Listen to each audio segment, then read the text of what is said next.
moving on to writing, and this will help you answer question number 9. But again, thinking about why we write is really important for children. They really have to have an understanding of purpose. So I've just got some examples of something that recently I may have written, 2 separate things. It'd be good if even you could have a think about this yourself. What did you write? Why did you write it? Who was it for? What form did it take? Was the writing neat? Was it accurate, the spelling? How important was the neatness and accurate spelling on this occasion? So an example of something that I can think of, an email, always writing emails, but a recent email, again, to request something or to further have a conversation to Sean, to the principal. What form did it take? It was a letter. We call that the transactional text. Was the writing neat? Yes, because it was typed. Was the spelling accurate? Well, I hope it was accurate. I do reread it a lot, so make sure that the spelling is accurate. How important was the neatness? It was very important, as it is a reflection on my competence, so it's really important that I do get those right. However, if it's, for example, a to-do list, I'm always putting together to-do lists because I like to keep organised, which is why I do it. It's for myself. The form is a list. Is the writing neat?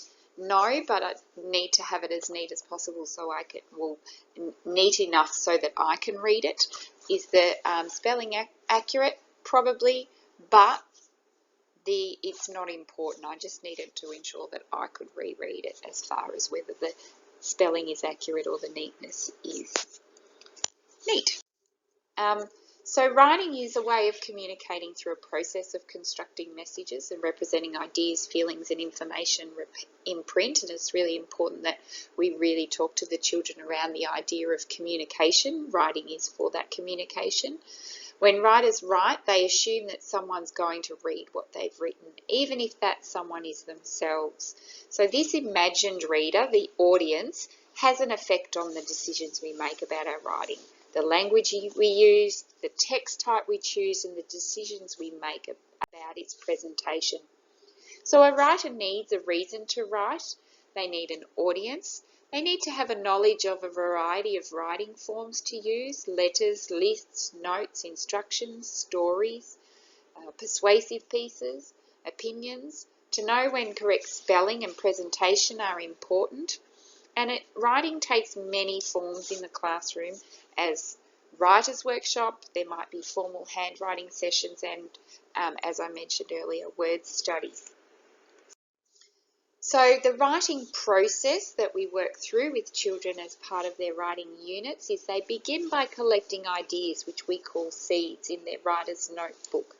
Sometimes this is the hardest thing for children to do, is actually coming up with those ideas to write.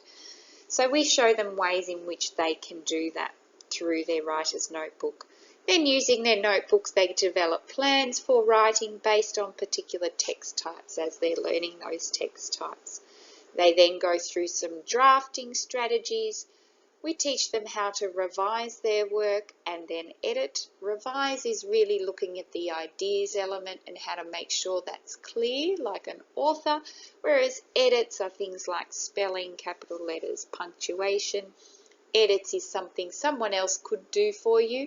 They don't need to know the ideas you're trying to communicate. We do spend time there also conferring with peers and an adult. The children will spend time with other children to have a look at their work, but also to check in with their teachers around their learning goal. And then we publish not all pieces, but some pieces to make sure, if it requires publishing, to share that information with others. Some examples of that development of writing. This is a very early piece where it's got some teacher support. Obviously the child you can see there's lots of circles and dashes, which is an early form of writing, and that's their way of communicating.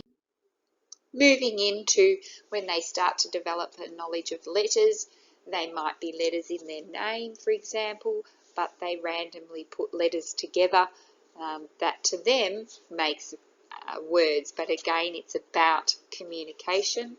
This one says, I am going to the beach.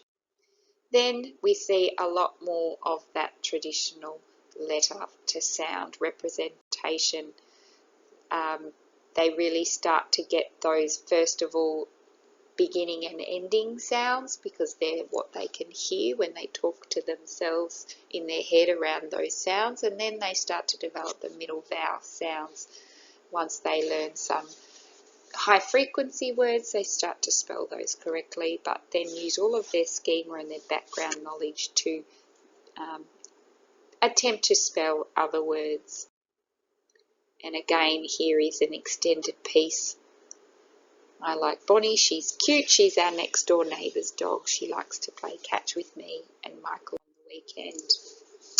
Here is an early piece of writing from a past prep student.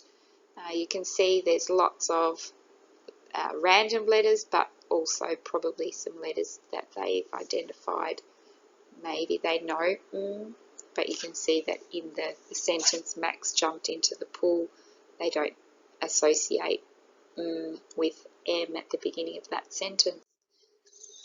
This is later after the, so that initial one, this is I think April. The first one was a February piece.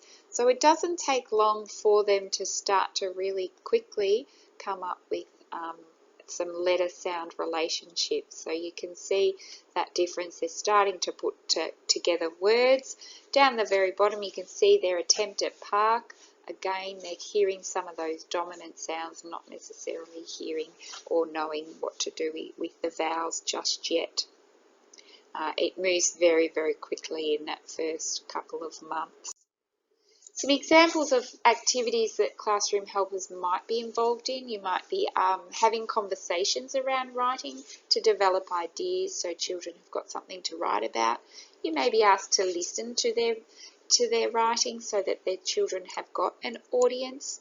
Some, again, word and letter games. You may need to provide some support with publishing and also maybe some handwriting ideas. If you are talking about writing, give them time to think, encourage them to draw their ideas first, brainstorm some ideas, get them to say some of those sentences aloud before beginning.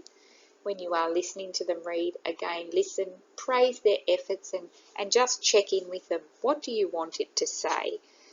Because that's important. They always think that they always need to know that what they're communicating is accurate. So there's just those dot points around listening to children read their writing. There's also in your handout some more information on how you can help your child with writing at home and some experiences you could be practicing at home. Magnetic letters on the fridge are great. Utilising lots of hands-on materials, lots of poems and songs and rhymes, and again, looking at different ways in which you can see writing and what it looks like. Again, there's some more information around what can happen at home and in the early years classroom. So important considerations for young writers. It is important for them to get their ideas down in writing, have lots of opportunity to talk about the writing they do at home and at school, have an audience who listens to them read what they write and helps to hear what they have to say, and provides a way of celebrating the writing. I love seeing the good workers that come to me in my office and share with me what's happening with their writing, and they're always so proud to share that. And it could be for any reason, a new strategy they've tried, could be to do with getting their ideas out, which they might have trouble with. It might be having a go at writing some of the letters that they've usually found difficult. This is our Victorian cursive script. This is how we practice with handwriting. So if you are writing in their work, or share it, if you're giving them suggestions on how to write particular words, if we ask you to use the Victorian cursive script where possible.